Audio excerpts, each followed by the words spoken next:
Bonjour, Anne Roy. Anne Roy, qui est professeure au département des sciences de l'éducation ici à l'Université du Québec à Trois-Rivières et qui dirige ce collectif des actions pédagogiques pour guider des filles et des femmes en sciences, techno, ingénierie et maths, et en collaboration avec, et là je mets mes lunettes, Donatille Mujawamarika et Louise Lafortune avec une préface de Monique Frise.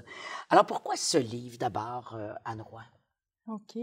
Pourquoi ce livre? Oui. Quelle est l'intention de ce livre? Bien, le livre, c'était vraiment pour faire, d'abord, parce qu'on est avec l'association avec l'association de la francophonie à propos des femmes en sciences et maths, technologie et ingénierie. Et, c'est le mot STEM, là, sciences, technologie, ingénierie et maths. Oui. Donc, on est un groupe de femmes dans cette association-là on veut promouvoir les sciences, tout le domaine scientifique chez les filles. Et on a fait un colloque à l'ACFAS un peu avant l'ouvrage collectif. Et on avait plusieurs personnes qui avaient participé au colloque et on s'est dit peut-être que ce serait intéressant de réunir tous ces gens-là dans un écrit. Oui. Et le but premier, c'était vraiment de faire connaître ce qu'on avait vécu à l'intérieur du colloque, mais aussi de faire partager tout ça.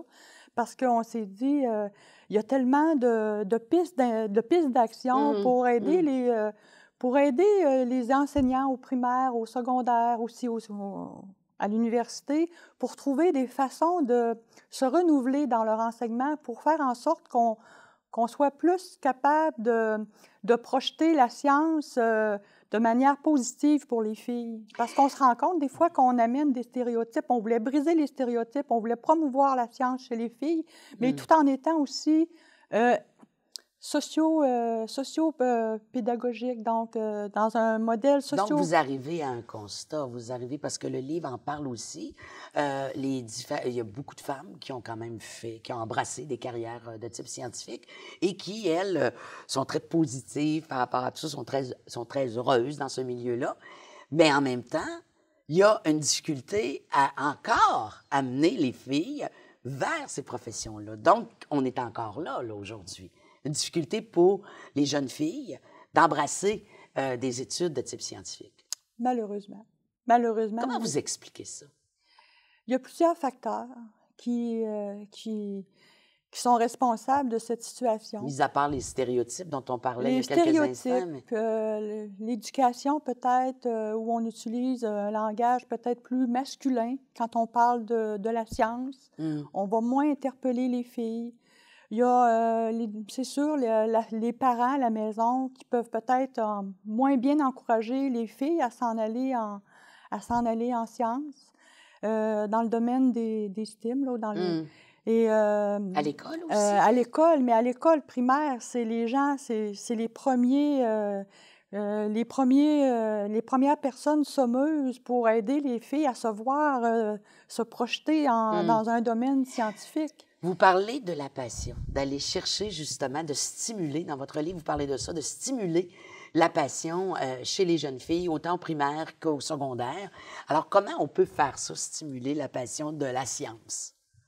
On donne beaucoup de pistes. Oui, là. On donne à l'intérieur du livre, vous en donnez beaucoup. Parmi lesquelles... les pistes qu'on peut offrir, c'est justement donner des modèles de femmes qui ont déjà travaillé, leur faire vivre aussi des expériences qui sont vraiment en lien avec leur intérêt. Parce que les filles se passionnent des sciences avec on ne peut pas parler de manière générale, mais une majorité de filles aiment parler de sciences de manière humaine. Donc, de manière approfondie. Oui. Et on parle, des fois, on pense au génie, mais on ne pense pas justement au génie le génie médical, qui pourrait aider des enfants à marcher. Donc, d'associer l'aspect scientifique à une dimension de sciences humaines. À une dimension de relations humaines. De relations humaines. Oui, en tout cas, c'est un côté. Oui. C'est peut-être aussi de donner le goût même à celles qui se pensent moins bonnes, parce que des fois, on se pense moins bonne, mais on n'a pas de renforcement positif pour nous aider à dire, oui, mais c'est pas grave, là, tu peux y aller, mais essaye-toi, puis tu te reprendras, parce qu'on pense au génie, aux mathématiques, à la technologie, qu'il faut être bon du premier coup. Oui. Donc, en français, en histoire, je veux dire, en univers social, dans des domaines où on essaie, on se reprend, c'est pas grave. Mais en mathématiques, si on n'a pas la bonne réponse tout de suite, on n'est pas à la bonne place. Mais c'est pas ça du tout. Il faut apprendre à essayer, à se reprendre, à s'auto-corriger, à devenir, donc à réfléchir, à faire un enseignement aussi avec les filles, avec les garçons, pour leur montrer qu'on fait des sciences, puis on évolue, on crée ensemble, puis on arrive à devenir meilleur, plus compétent, et non pas, c'est pas blanc ou noir. Ouais. Donc, il y a une zone de nuances. Vous parlez de mentorat à l'intérieur du livre. Ce mentorat-là, il s'exercerait de quelle façon dans cette perspective-là que vous proposez? Il y a Plusieurs façons. Plusieurs types de mentorat.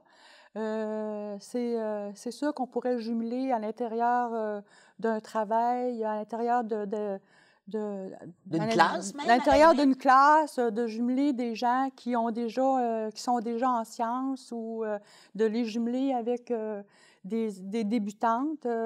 Nous, par exemple, à la FESTIM, j'en parle d'ailleurs dans un chapitre, le forum, où on fait des profils de femmes, où on amène les filles à venir dialoguer sur un blog pour, justement, avec des mentors, un genre de mentorat, où on peut questionner, parce que les filles, quand même, il y a une dimension importante chez la femme qui est toute la maternité. Comment on fait pour organiser sa vie avec la maternité, puis avec un travail qui est quand même un travail assez exigeant quand on est en sciences. Mais je pense que cette dimension-là, la femme, on veut être femme en sciences, mais on veut aussi être mère et avoir une vie de famille. Donc, la conciliation, travail, famille. On y revient toujours. C'est toujours un défi à relever. Anne, vous avez 11 chapitres. On retrouve 11 chapitres à l'intérieur de ce livre-là. En terminant, combien de collaborateurs? Au total, on a 20 collaborateurs. 20 auteurs qui sont avec vous. Oui. Et parmi lesquels, il y a des gens de l'UQTR aussi. Oui, il y a Louise Lafortune. On a notre directeur de département, M. Ghislain Sanson, qui a collaboré à 2 chapitres. On a aussi une chargée de cours, Sophie Germain, qui est de l'UQTR. Et on a aussi une 3e directrice, qui est Louise Lafortune, qui est avec nous dans le collectif. Et on a des gens de l'Université d'Ottawa, avec la 2e directrice, là, Donatil. Et on a des gens de l'Université de Moncton, l'Université de Sherbrooke, mais on a aussi des gens qui sont dans des associations de femmes, comme les scientifines, qui font partie d'associations pour aider les petites filles là, à se voir dans une carrière scientifique. C'est publié aux presses de l'Université du Québec. Merci beaucoup, Anne Roy, pour ce volet. Merci beaucoup. Bien, merci beaucoup.